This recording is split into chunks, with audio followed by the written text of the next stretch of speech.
오늘 사실 이 말씀을 준비를 하면서 제목을 정하는데 되게 고민을 많이 했어요. 근데 딱히 더 좋은 제목이 생각이 안 나서 그냥 나는 뭐 무엇의 아이콘입니다. 아니면 나는 뭐 땡땡의 아이콘입니다. 이렇게 시작을 했습니다. 그래서 제가 여러분들에게 몇 가지 사진을 보여드릴게요. 이 사진에 나오는 이분 이름이 어떻게 되시죠? 네, 손흥민 선수죠, 그렇죠? 손흥민 선수의 얼굴을 보면 뭐가 생각이 나시나요?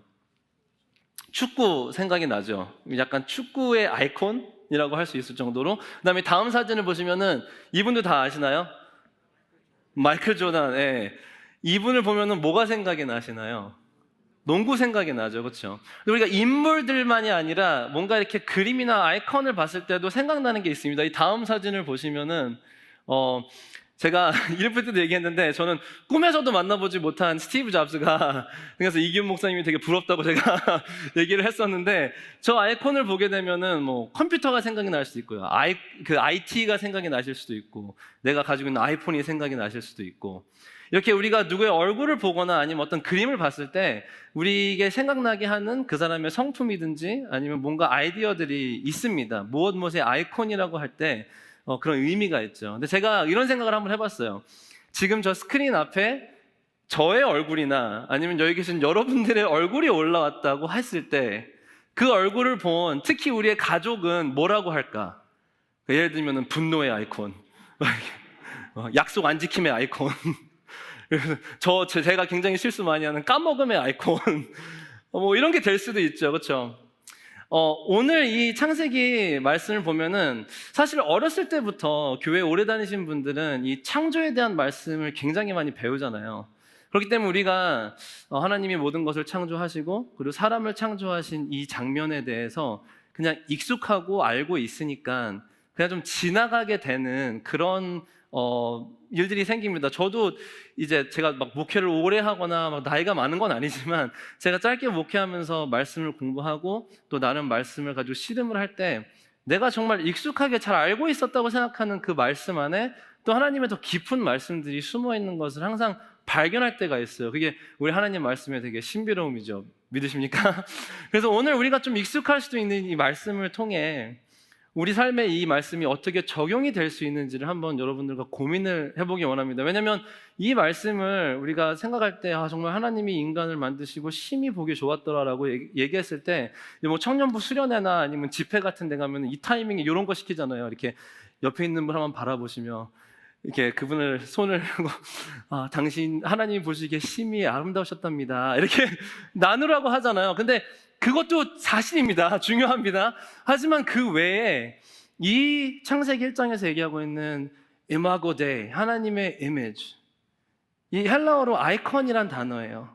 하나님의 아이콘으로 사람을 만드셨다는 이 말씀이 어떤 의미이고 그리고 우리 삶에 어떻게 적용이 될 수 있는지에 대해서 여러분과 한번 고민해보고 싶습니다. 자, 오늘 말씀을 보게 되면은 이제 하나님이 창조의 세상의 모든 것을 창조하세요. 우리가 자연에 볼 수 있는 것을 모두 창조하신 다음에 그 창조의 정말 절정이라고 할 수 있죠. 하나님이 가장 아름답게 여기시는 사람을 창조하시는 그 장면이 보이게 됩니다. 죄송합니다. 보이게 됩니다. 근데 이 하나님의 창조 안에서 왜 이 지구를 창조하시고 왜 이 온 우주를 창조하셨을지에 대해서 한번 생각해 봐야 해요. 제가 어렸을 때는 교회에서 이렇게 가르치는 선생님들도 계셨어요. 하나님이 어느 날 혼자 그냥 붕 떠서 계셨는데 너무 외로우셔서 인간을 만드셔서 그들과 함께 친구하시고 싶어 하셨습니다. 아니에요. 왜냐하면은 하나님은 성삼위일체라는 이미 하나님의 너무나도 화목하고 행복한 그런 공동체로 존재하고 계셨습니다. 그 안에 정말 시공간의 그런 아무 억압을 받지 않은 그 아름다운 커뮤니티에서 계속 유지를 할 수도 있었는데 굳이 왜 하나님은 지구를 만드시고 바다를 만드시고 동물들 만드시고 그리고 그 끝에 정말 사람이 살 수 있는 최적화된 공간에 인간을 창조하셔서 거기에 풀어주셨을까요? 그것은 바로 하나님의 창조의 그런 행동에서 행하시면서 우리가 볼 수 있는 것은요, 그것을 창조할 이유가 아무것도 없었지만 하나님은 사랑의 하나님이시기 때문에, 선한 하나님이시기 때문에 그 하나님의 창조를 통해서 하나님의 미션이 시작됐다는 것을 우리가 배울 수 있습니다. 여러분들 미션이란 단어를 생각하면은 뭐가 생각이 나세요? 한국어로 미션을 뭐라 그러죠, 저희가? 선교라고 하잖아요. 사실 선교라고 나는 단어는 감사합니다. 사실 선교라는 단어는 그 어떤 종교를 선전한다, 약간 이런 뜻이에요. 그러니까 크리스티애니티를 알린다는 뜻이에요. 분명히 중요합니다. 그런 선교도 해야 합니다. 하지만 이 창세기에서 말씀에서 나오고 있는 하나님의 미시오 데이, Mission of God은요, 원어 그대로 해석했을 때 The Sending of God이라는 뜻이에요. 하나님의 보내심이란 뜻입니다. 그러면 창조를 하셨을 때 하나님은 도대체 뭐를 보내신 걸까요? 그것은 바로 창조를 통해서 하나님의 성품과 그분의 선하심과 그분의 사랑과 그분의 생명력을 이 성삼위일체라는 커뮤니티에서 이제 시공간에 있는 창조로 보내주신 거예요. 그렇기 때문에 말씀은 얘기하고 있습니다. 시편을 봐서도 그렇고 또 신약 성경에서도 우리가 복음을 듣지 않았다 하더라도 창조된 모든 것을 바라봤을 때 이 모든 것이 위대한 하나님에 대해서 외치고 있다라고 말씀하십니다. 믿으십니까? 그게 하나님 창조에서 볼 수 있는 하나님의 흔적들이에요. 그래서 저도 바닷가에 가는 걸 되게 좋아합니다. 그래서 예를 들면 허닝턴 비치에 가서 그냥 그 모래사장에 앉아서 파도가 치는 거를 볼 때 정말 저를 압도하는 그런 하나님의 임재를 느껴요. 여기 계신 분들 중에서는 뭐 아름다운 꽃을 좋아하시는 분들이 계실 수도 있고요. 또 사진을 찍기 좋아하시는 분들은 나비를 좋아하시는 분들이 계실 수도 있고, 또 자연에 나가서 하이킹을 하면서 자연을 즐기시는 분들이 계실 수도 있습니다. 우리가 그 자연에 있는 모든 것들을 바라볼 때 뭔가 우리보다 더 큰, 우리를 압도할 만한 그 무언가가 하나님에 대해서 외치고 있다는 얘기예요. 그래서 그런 창조를 통해서, 그런 모든 것을 통해서 하나님은 우리에게 하나님의 선하심과 사랑하심과 생명력을 계속해서 전해주시고 계신 겁니다. 제가 독일에 살 때 참 좋았던 거는 유럽은 많은 나라들이 이렇게 붙어 있잖아요. 그래서 예를 들면 튤립 시즌이 되면은 네덜란드에 가서 튤립 페스티벌을 보고, 그리고 저희 엄마 아빠는 오스트리아도 가봤고 여러 군데를 많이 가봤어요. 그냥 운전하고 며칠만 가면 갈 수 있으니까. 근데 가장 기억에 남았던 여행이 스위스 알프스를 저희가 차를 타고 가본 적이 있어요. 근데 가는데 제가 이제 어리니까, 여러분들 어린 자녀분들 있은 분들 아시잖아요. Are we there yet? Are we there yet? 아마 저희 부모님이 되게 힘드셨을 거예요. 너무 지루하고 그 기다리는 시간이 너무 긴데, 그리고 아빠는 자꾸 거의 다 왔다고 얘기하는데 왜 아무것도 보이지 않지? 그러고 이렇게 터널을 지나고 어떤 고속도로의 코너를 딱 도는 순간 그 스위스 알프스의 광경이 확 눈에 들어오는데 어린 저도 압도당했어요. 그런 세상의 아름다운, 자연의 아름다움을 봤을 때 하나님을 모르는 자들도 그 압도당하는 그 아름다움이 하나님이 창조하신 그 손길에 대해서 외치고 있는 자연을 접했기 때문에 그렇습니다. 그렇기 때문에 우리가 Mission of God을 생각할 때는요, 뭔가 하나님이 보내주신다는 생각으로 먼저 더 큰 그림을 봐야 됩니다. 그 안에서 저와 여러분이 선교를 하러 나가는 것입니다. 그렇기 때문에 이 Mission of God, Missio Dei에서는요, 하나님이 모든 것을 창조하시고 사람을 창조하셨을 때 그 창조하신 이유가 있었어요. 그것은 바로 그 하나님, 그 성삼위일체 공동체의 미션에 이제 인간을 동참시키기 원하셨던 겁니다. 그래서 오늘 말씀을 보니까 하나님이 모든 것을 다 창조하시고 되게 흥미로운 단어들을 사용하세요. 그러니까 인간을 보면서 정말 심히 아름다웠다, 심히 좋았더라 말씀을 하시고, 다른 창조물에게는 주지 않는 명령을 주십니다. 특히 두 가지 단어를 사용하는데요. 28절에 보시면은 하나님이 그들에게 복을 주시며 하나님이 그들에게 이르시되 생육하고 번성하여 땅에 충만하라, 땅을 정복하라, 바다의 물고기와 하늘의 새와 땅에 움직이는 모든 생물을 다스리라 라고 말씀하십니다. 정복하라, 그리고 다스리라 라고 말씀하십니다. 그것은 마치 어떤 그림을 그려주냐면은, 하나님이 이 자기의 선하심과 사랑하심과 그런 생명력을 창조 안에 계속 불어넣어주고 계신데, 이 지구를 만드셨을 때 그 생명력을 이제 지구에 채우는 일을 아담과 하와에게 주신 것이에요. 인간에게 주신 것이에요. 그러니까 하나님에게서부터 계속 흘러나오고 있는 이 아름다운 것을 이제는 너희가 이 지구라는 곳에, 이 땅에 채워라. 그게 무슨 farming을 해가지고 farmland를 키우는 거든 동물들을 잘 이렇게 가꾸는 것이든 뭐든 이제 나의 선한 것, 나의 생명력을 너희를 통해서 내가 번창하고 내가 확장시킬 거야 라는 그 하나님의 미션에 인간을 초대하신 거예요. 그렇기 때문에 어떻게 보면은 하나님 그 성삼위일체와 아담과 하와는 인류 최초의 선교적인 공동체를 형성을 한 것입니다.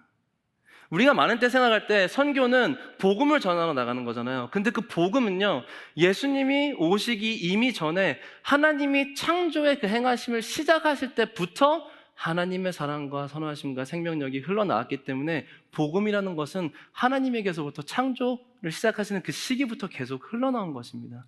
그게 그 뉴스예요. 그게 하나님의 선하심이에요. 그분의 사랑이고 또 그분의 생명력입니다. 자, 그래서 하나님이 그 하나님의 미션에 저와 여러분들을 초대하셨어요. 저와 여러분들을 불러주셨어요. 인간을 불렀어요. So what? 그래서 뭐 어떻게 하라고, 이걸 어떻게 우리 삶에 적용할 수 있을지에 대해서 고민을 해봐야 됩니다. 근데 많은 때 성경학자들은 이 두 가지의 단어, 하나님의 형상, 또 하나님의 닮음, image and likeness를 가지고 이게 무슨 뜻이냐, 우리가 하나님의 성품을 얼만큼 받았냐, 정말 한 사람이 평생에 읽을 수 없는 만큼의 많은 글들이 이 토픽에 관해서 쓰여져 있습니다. 오늘은 그럴 시간도 안 되고 저에게 그런 재주도 없기 때문에 저는 오늘 그 미닝보다 여러분들과 펑션에 대해서 한번 얘기해 보고 싶어요. 하나님의 이미지, 하나님의 아이콘으로 인간을 만드셨는데 그러면 그 하나님의 미션에 동참하게 된 인간의 펑션이 무엇인지에 대해서 얘기를 해보고 싶습니다. 그 펑션이 바로 dominion, subdue, rule, 바로 이 단어에서 우리가 그 비밀을 찾아볼 수 있지 않을까라고 생각합니다. 정복하라, 그리고 다스리라. 여러분들이 정복한다, 다스린다라는 단어를 들었을 때 어떤 감정이 드세요? 제 생각에는 우리가 살고 있는 이 세상에서 정복하다, 다스린다는 왠지 좀 이렇게 부정적인 의미를 가지고 있다고 생각을 합니다. 왜냐하면은 예를 들면 고대 시대부터 왕들이 땅을 통치하고 점점 그의 나라와 그의 그 영역을 이렇게 계속해서 크게 만들 때마다 여기저기 도시의 사막 한가운데에 자기의 동상을 세워놨어요. 동전에 자기의 얼굴을 찍기 시작했어요. 이집트 같은 경우에는 벽화에 그 왕이 한 업적들에 대한 그림을 그리고 엄청 큰 피라미드를 세웠어요. 그러니까 그것은 마치 뭐냐면은 이 내가 컨트롤하고 있는 이 땅 안에 어디를 가든 그 왕의 동상과 형상이 보일 때마다 사람들은 생각합니다. 아, 지금 그 왕이 여기에 있진 않지만 내가 밟고 있는 이 땅이, 내가 살고 있는 이 집이, 내가 가지고 있는 이 모든 것이 이 왕에 속한, 마치 그 동상이, 그 동전이, 그 벽화가 그 왕의 임재를 나타내는 것처럼 여기고 생각을 했어요. 예를 들면 로마 시대도 마찬가지입니다. 제가 그림을 하나 또 준비를 했는데요. 이 어거스터스 시저, 로마의 첫 번째 황제였어요. 엠퍼러였어요. 이 자의 동상 그리고 얼굴은 동전에 계속해서 새겨져 있고 여기 어디를 가던 이 로마 제국의 모든 땅은 어거스터스 시저의 것이다. 이 사람이 모든 것을 통치한다. 거기에다가 로마의 황제들은 자기 자신을 신격화했어요. 내가 하나님의 신의 부르심을 받고 왕이 됐고 그렇기 때문에 나는 신의 아들이다 라고 여겼어요. 그리고 사람들은 황제를 존경하고 경배했어요. 자, 이 모든 것이 이루어지는 것은요, 사실 하나님이 처음에 인간에게 말씀하셨던 정복하고 다스리라라는 그 뜻과 정반대되는 것입니다. 이것은 죄 때문에 그런 것이에요. 우리가 오늘 읽은 이 창세기의 창조에 대한 그 말씀 이후에 3장에 들어가면은 죄에 대한 얘기가 나오잖아요. 그래서 죄가 인간을 통해서 이 세상에 들어오고 나서 무슨 일부터 생깁니까? 남편과 와이프가 싸우기 시작해요. 그러니까 인류의 첫 번째 부부싸움이 기록되어 있어요. 그러니까 정말이에요. 정말 아담과 하와가 그렇게 얘기해요. 하나님이 주신 저 인간 때문에.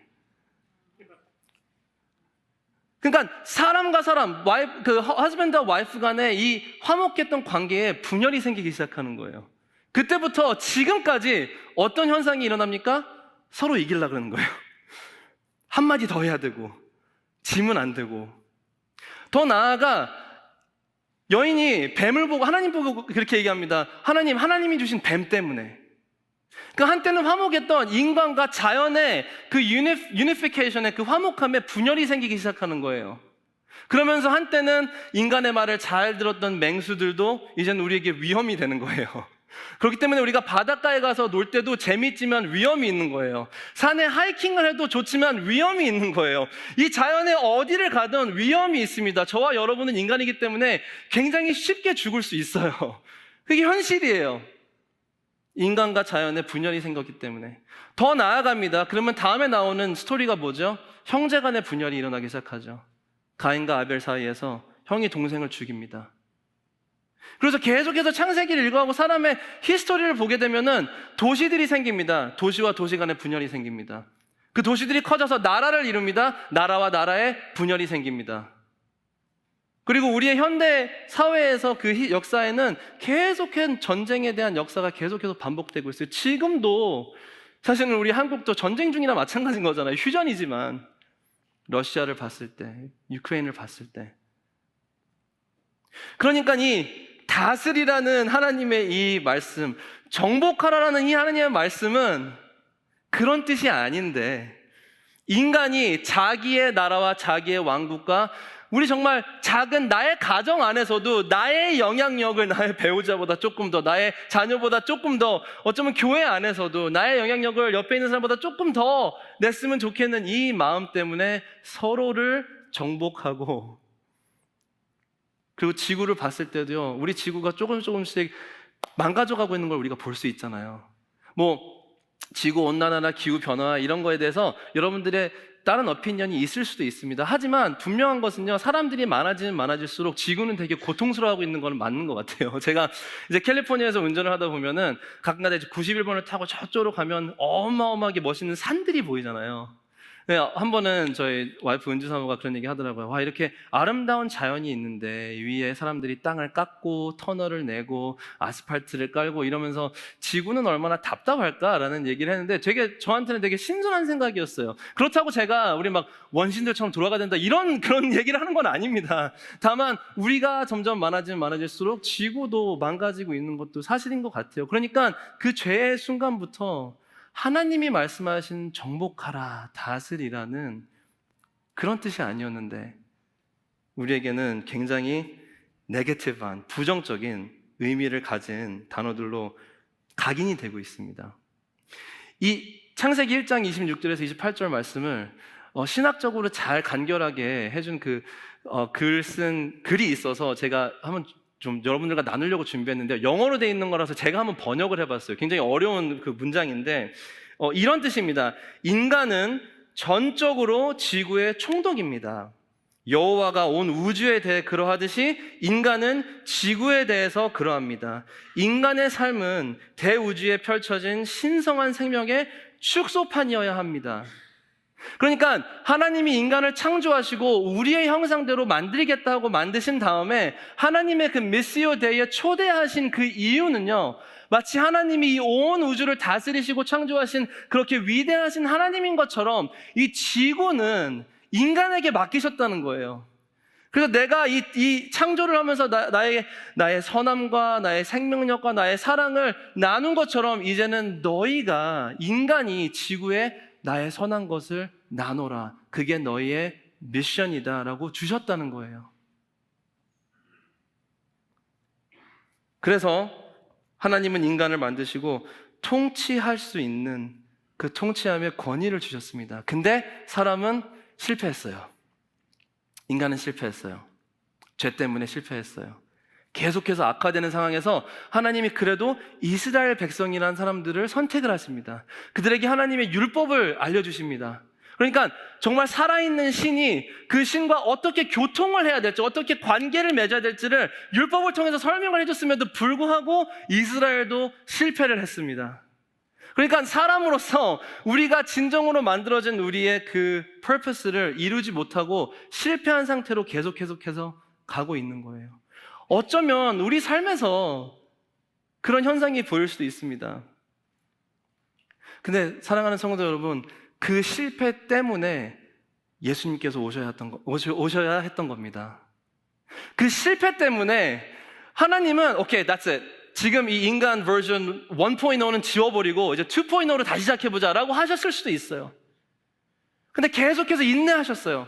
계속해서 사람들이 번창하게 두셨어요. 그 이유는 무엇이냐면은 하나님은 한 번 시작한 일은 꼭 이루시는 하나님이십니다. 한 번 약속하신 것은 꼭 이루시는 분이십니다. 그렇기 때문에 인간을 향한, 저와 여러분을 향한 하나님의 그 미션을 하나님이 포기해 줄 수 없으신 거예요.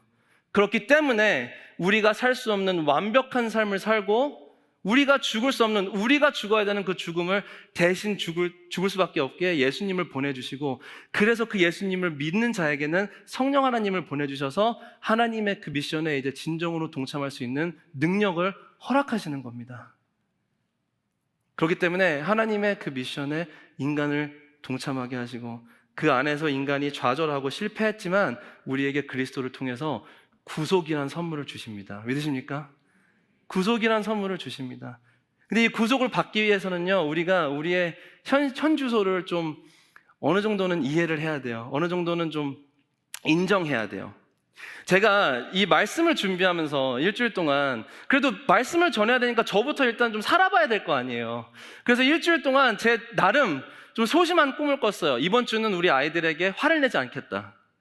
내가 그 아이들에게 생명이 되고 사랑이 되는 말만 하겠다. 정말 죽는 줄 알았습니다, 진짜로. 네, 저 그냥 솔직히 말씀드릴게요. 저도 성격이 막 이렇게 그렇게 막 차분한 그런 성격은 아니고, 저도 여기 아이들 키워보신 분들 아시잖아요. 정말 하루 종일 정말 좋은 아빠로 살다가도 잠재우기 전에 그 2시간 전에 그 전투에, 여기서 좀 탄식이 나오잖아요, 지금. 그 전투의 시간을 겪다 보면은 결국에는 빨리 양치질해, 목욕하자가, 야, 빨리 들어가라고 막 이렇게 언성이 높아지잖아요. 그래서 정말 그거를 자제하면서 제 안에서 꿈틀꿈틀대는 이 악한 이 죄성을 보면서 제가 느낀 것은요, 진짜 내가 나약하구나라는 걸 느꼈어요. 이렇게 살기 위해서는 하나님 도움 없이는 안 되는 거구나. 무릎 꿇고 기도할 수밖에 없는 거구나. 나의 배우자를 사랑하기 위해서, 나의 자녀를 사랑하기 위해서, 나의 교회를 사랑하기 위해서, 나의 주위에 있는 많은 사람들을 사랑하기 위해서 나는 정말 할 수 있는 게 아무것도 없구나. 정말 매일 삶에서 그 모든 관계 속에서 성령 하나님의 능력을 구해야 하는구나 라는 거를 깨달았습니다. 제가 이제 뒤에 예배팀에서 섬기고 있다 보면은 권 목사님 말씀을 하실 때 되게 재밌는 말씀 많이 하시잖아요. 예를 들면 사모님과 있었던 재밌는 에피소드들도 나눠주시고, 지난주 같은 경우는 뭐 모든 남자들은 늑대라고 하던데요, 막 이런 얘기도 나누시고, 또 전에는 목사님이 그 운전 실기, 면허증 실기 그 2번 떨어지셨다는 말씀 나누셨잖아요. 그때 막 저희들 다 뭐 이렇게 놀랬잖아요. 근데 항상 그런 얘기가, 관계 얘기가 나올 때마다 제가 뒤에서 유심히 보면은 부부들 그 고개가 싹 돌아가요, 서로한테로. 그런 거죠. 으이그 이런 거잖아요. 그러니까 그게 당연히 쪼크죠. 그런데 그런 거 안에서도 얼마나 우리 사회에서, 사람들 관계 사이에서 나를 좀 더 세우고 싶고 나를 좀 더 확장하고 싶은 것이 나오는 건지 볼 수 있습니다. 제가 몇 년 전에 저희 와이프랑 같이 봤는데 이제 쇼 이름을 잊어버렸습니다. 근데 이제 그 시골에 있는 마을 회관에 가가지고 그 동네에 있는 할머니 할아버지들 다 이제 모셔가지고 막 장기자랑도 하고 그분들 이야기도 듣고, 그러다가 이제 그 마을에 가장 오래 결혼해서 가장 오래 사신 분들을 불러가지고 스피드 퀴즈를 해요. 근데 이제 어떤 할머니 할아버지가 나오셨는데 굉장히 오래 같이 결혼해서 사시고 아이도 낳으시고 되게 연세가 많으신 분들이었어요. 근데 이제 할아버지 머리 위에 단어들이 나오는데 천생연분이라는 단어가 나왔어요.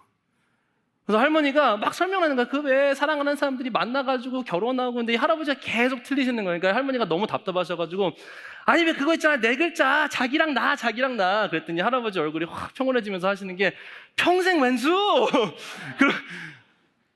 그러니까 이게 우스갯소리지만 이런 사람 관계 안에서 우리가 확실히 볼 수 있는 거는요, 우리의 힘으로, 우리의 능력으로 절대 우리는 온전케 누구를 사랑하고 온전케 누구를 받아들일 수가 없어요. 그게 우리의 현 주소예요. 그거를 우리가 깨닫는다고 하면은 다시 한번 왜 우리가 예수님의 구속이 필요했는지 깨닫고, 주님 앞에 내 주위에 있는 그런 관계들을 주님께서 유지시켜달라고 무릎 꿇고 기도할 수 있는 그 명분이 생기고 이유가 생기는 것입니다. 그 현실을 우리가 좀 만끽하고 주님 앞에 솔직히 나갈 수 있는 좀 그런 도전적인 믿음을 가진 저와 여러분들이 될 수 있기를 예수님의 이름으로 축복해 드립니다. 근데 제가 또 이 말씀을 계속 준비하면서 좀 궁금한 게 있었어요. 하나님은 그러면은 이렇게 나를 왜 쓰시려고 하시는 거지? 나는 맨날 이렇게 똑같은 죄 때문에 힘들어하고 똑같은 실수를 하고 정말 내 배우자를 완벽하게 사랑하지도 못하고 나의 아이들을 정말 하나님의 자녀로서 잘 제자 훈련해야 되는데 제자 삼아야 되는데 그것도 잘 못하는데 왜 나를 계속 쓰시지? 왜 나를 사용하시지? 이런 조금 좌절감이 들게 했습니다. 그래서 제가 말씀을 준비하면서 묵상하다가 갑자기 로마서 8장 28절 말씀이 생각이 났어요. 말씀을 좀 띄워주시기 바랍니다. 제가 이 말씀도 굉장히 익숙한 말씀이잖아요. 그렇죠? 우리가 어려운 시기가 있거나 아니면 우리 삶에 힘든 일이 있을 때 이 말씀을 많이 생각하실 거라고 생각합니다. 28절 말씀 보면 제가 먼저 읽어드릴게요. 우리가 알거니와 하나님을 사랑하는 자 곧 그의 뜻대로 부르심을 입은 자들에게는 모든 것이 협력하여 선을 이루느니라. 아멘? 근데 거기에 선이 뭘까요? What is it?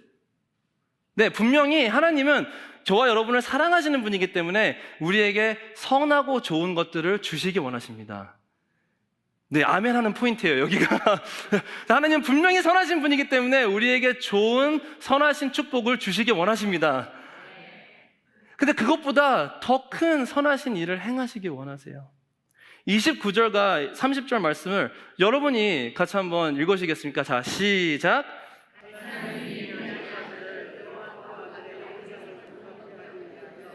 전하셨으니 그 많은 형제 중에서 30절 또 미리 정하신 그들을 또한 부르시고 부르신 그들을 또한 의롭다 하시고 의롭다 하신 그들을 또한 영화롭게 하셨느니라. 아멘. 하나님이 저와 여러분의 삶에서 행하실 수 있는 가장 큰 선하심은요, 예수님의 형상대로 우리를 변화시켜 주셔서 이제 하나님의 그 영화로우심을 우리 삶에 누리게 하시는 그 선하신 일입니다. 저는 이 말씀을 읽을 때마다 생각할 때마다 되게 두려워요. 내가 감히 하나님의 이 glory, 영화로우심, 그 영화로우심을 내 삶을 통해서 전해주신다고, 내 삶에 채워주신다고 하는 생각이 들어요. 너무 두려운 말씀이에요, 저에게는. 하지만 그것이 하나님이 우리 삶에서 이루고자 하시는, 우리 마음속에서 이루고자 하시는 가장 큰 선한 일이심을 이 시간 믿음으로 고백하며 여러분들 받으시기 바랍니다. 그래서 그렇게 하여 이제는 우리가 할 수 없었던 우리 안에서 망가졌던 하나님의 형상을요, 예수 그리스도를 통해서 이제 그리스도의 형상을 우리 삶에서 회복시켜 주시기 시작하십니다. 하나님이. 브라질에 가면은 이 동상이 하나 있습니다. 보신 적 있으시죠? 그렇죠? 저도 언젠가는 브라질에 가서 꼭 이 동상을 한번 보고 싶어요, 실제로. Christ the Redeemer 이라는 동상이에요. 제가 이 동상을 보면은 정말 멋있지 않습니까? 되게 웅장하고 마치 저 나라를 다스리는 그 하나님의 그 주권에 대해서 얘기해 주는 것 같이 그런 웅장함이 있잖아요. 제가 이 사진을 이번 주에 설교 준비하면서 생각하면서 그런 생각을 했어요. 하나님, 차라리 정말 사람의 손으로 만들 수 없는 어마어마하고 아름다운 동상을 지구 여기저기 두셔서 그 동상을 볼 때마다 사람들이 하나님에 대해서 생각하고 예수님에 대해서 생각하고 하나님의 위엄에 대해서 생각할 수 있게 하시는 그게 차라리 낫지 않았을까요? 라는 생각을 했어요. 왜냐면 쟤는 죄송합니다. 사진 없어졌네요. 저 동상은 죄를 짓지 않아요. 그렇잖아요. 하나님께 반역을 하지도 않아요. 하나님의 속을 썩이지도 않아요. 근데 나라는 사람은 내가 거듭났다고 하지만, 구속받았다고 하지만 매일매일 실수투성이에요. 나라는 사람은 내가 가지고 있는 이 죄성을 떨쳐내기 되게 힘들어하고 매일마다 쓰러지고 낙심하는 그런 사람이에요. 근데 왜 굳이 나를 통해서 나의 가정에, 나의 교회에, 나의 지역사회에 하나님의 선하심을 전파하시려고 하실까? 그것은요, 우리는 죽어있는 동상이 아니라 살아있는 하나님의 형상이기 때문입니다. 그렇기 때문에 여기에 계신 모든 분들이 아무리 부부가 같이 나이가 들어가면서 서로 이렇게 비슷하게 생긴다고 하지, 실제 제가 알고 있는 어떤 장로님 가정은 되게 화목한 가정이었는데, 그 집에 장로님, 권사님, 그리고 자녀 두 분이 그 집에 강아지 치와와랑 똑같이 생겼었어요. 그래서 그분들을 보고 그 치와 강아지 보면은 그 강아지 얼굴을 이렇게 삭제시킬 수 없는 약간 그런, 그 정도로 와, 저 가정은 진짜 서로를 사랑하나 보다 이렇게 생각을 할 정도로 닮으셨어요. 아무리 그렇다고 하더라도 우리 가운데 똑같은 사람은 없잖아요. 우리의 지문도 다 다르잖아요. 우리 한 사람 한 사람이 가진 신앙의 간증도 다 다릅니다. 내가 가지고 있는 아픔도 다 다릅니다. 남이 경험하지 못한 질병의 그런 고통도 나에게는 다릅니다. 우리에게는 다 다른 이야기가 있고 다 다른 아픔이 있고 하나님 앞에서 무너질 수밖에 없는 다 나름 우리만의 다른 그런 죄성이 있어요. 그런데 그런 우리들을 포기하지 않으시고 하나님이 약속하십니다. 이제 너의 이야기를 통해 나의 이야기를 펼치기 시작할 거야. 너의 아픔을 통해 나의 회복을 펼치기 시작할 거야. 네가 가지고 있는 너무 수치스럽고 아프지만 너의 죄의 과거를 인해 이제 그 똑같은 죄에 있는 사람들을 내가 회복시키기 시작할 거야. 그렇기 때문에 우리를 통해서, 우리의 이야기를 통해서 펼쳐지는 하나님의 이야기는 계속해서 전해지는 하나님 나라의 사랑과 선하심과 생명력의 이야기입니다. 제가 오늘 말씀을 시작하면서 오늘 주제를 나눴죠. 나는 무엇의 아이콘입니다. 글쎄요, 세상은, 사탄은 여러분들에게, 저에게 거짓말할 수 있습니다. 하지만 하나님은 저와 여러분들을 보시면서 말씀하십니다. 너는 하늘나라의, 하나님 나라의 아이콘이다. 그 나라에서부터 흘러나오는 사랑, 그 하나님의 사랑과 선하심과 생명력을 이제 우리 삶에서 우리가 마음껏 누리며 마음껏 확장시킬 수 있는 그런 믿음의 자녀들이 될 수 있기를 예수님의 이름으로 축복합니다. 제가 말씀을 끝내기 전에 한 가지만 더 나눌게요. 사실 이 말씀을 마치면서 제가 여러분들에게 남기고 싶은 이미지는요, 이렇게 될까봐 겁이 나요. 더 열심히 해야지. 그래, 더 노력해야지. 네, 분명히 하나님이 주신 그 은혜 안에서 우리가 그 은혜를 믿는다면은 우리가 더 믿음을 살아내기 위해서 노력을 해야 합니다. 사실입니다. 하지만 그 전에 이게 나에게 주신, 하나님이 나에게 주신 제일 첫 번째 천직이라는 것을 우리가 이해해야 됩니다. 여러분들과 저가 가지고 있는 직장이나 아니면 제가 목회자로서의 저의 직분이요, 저의 천직이 아니에요. 하나님의 백성 모두의 천직은 먼저 하나님의 사랑을 누리는 것입니다. 그리고 둘째는 그 사랑을 나눠주는 것입니다. 나의 사랑이 아닌, 세상이 정의하는 사랑이 아닌 하나님의 거룩하고 선한 그 사랑. 그래서 저는 여기에 계신 그 누구도 이 자리를 나가실 때요, 하나님의 그 은혜와 나를 그렇게 부르신 나의 정체성을 깨닫지 못하고 그냥 더 노력해야지, 더 열심히 해야지 하고 나가시지 않길 바라요. 우리를 자녀로 부르신 우리의 하나님께서 우리가 필요한 모든 것을 공급해 주실 겁니다. 그 믿음을 가지고 우리 가정에서 이제는 내가 생명력 있는 말을 나누는 그런 사람이 될 수 있기를 축복합니다. 제가 신학을, 갈보리 채플에서 신학교를 졸업하고 목회를 시작한 지 10년이 됐더라고요.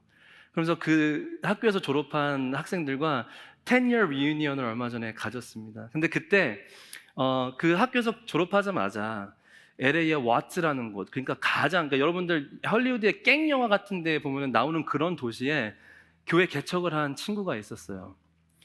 그래서 제가 그분을 이번 리유니언에서 만났어요. 너무 오랜만에 만나서 사역은 어때? 잘 지내고 있니? 했더니 사역이 너무 좋대요. 지금이 사역이 최고래요. 왜 그렇게 생각해? 라고 물었어요. 그랬더니 내가 거기서 사역하는 8년 만에 처음으로 2년 동안 중고등부에 임신한 아이가 한 명도 없어. 우리가 선교해야 됩니다. 네, 아프가니스탄도 가고 태국도 가고 많은 곳을 가야 합니다. 근데요, 그거 아세요? 많은 돈을 들이고 몇만 마일을 가지고 지구 반대편에 가는 그 여행보다 40분 운전해서 LA 다운타운으로 들어가는 게 더 어렵게 느껴질 때가 있어요. 더 멀게 느껴질 때가 있어요. 총 맞을까 봐, 내 차 털릴까 봐. 그런데 우리는 우리의 목숨을 무릅쓰고 선교를 합니다. 네, 선교해야 합니다. 저는 지금 선교 나가면 안 된다는 말씀을 드리는 게 아니라 정말 우리가 하나님의 복음을 전하는 사람들로서 그 나라의 선한 영향력을 확장시킨다고 하면은 우리 지역사회부터 시작해야 합니다. 우리의 교회 공동체부터 시작해야 합니다. 그 비행기 타고 가는 그 거리보다요, 내 옆자리에, 내 뒷자리에, 나의 MC그룹에 그 한 사람한테 손을 내밀어서 집사님, 내가 그땐 잘못했어. 내가 못났다. 내가 미안해. 우리 이렇게 지내지 말아요. 어떤 때는 그 손 한 번 내미는 그 거리가 선교지에 가는 거리보다 더 멀게 느껴질 때가 있습니다. 여러분들은, 저와 여러분, 우리는 하나님이 우리에게 맡기신 창조의 시작부터 나오는 하나님의 이 미션, 우리에게 주신 이 이미지, 이 아이콘, 하늘나라의 이 아이콘을 어떻게 사용하시겠습니까? 여러분들 배우자에게 따뜻한 한마디 더, 생명이 될 수 있는 한마디 더, 나의 자녀에게 사랑이 될 수 있는 그 한마디 더. 우리가 그런 작은 것들부터 시작해서 이 시드 교회가, 그리고 이 땅에 있는 교회가 정말 우리 주위에 있는 많은 하나님의 형상을 이뤄가고 있는 사람들을 다시 세우는 그런 교회 공동체가 될 수 있기를 예수님의 이름으로 축복합니다.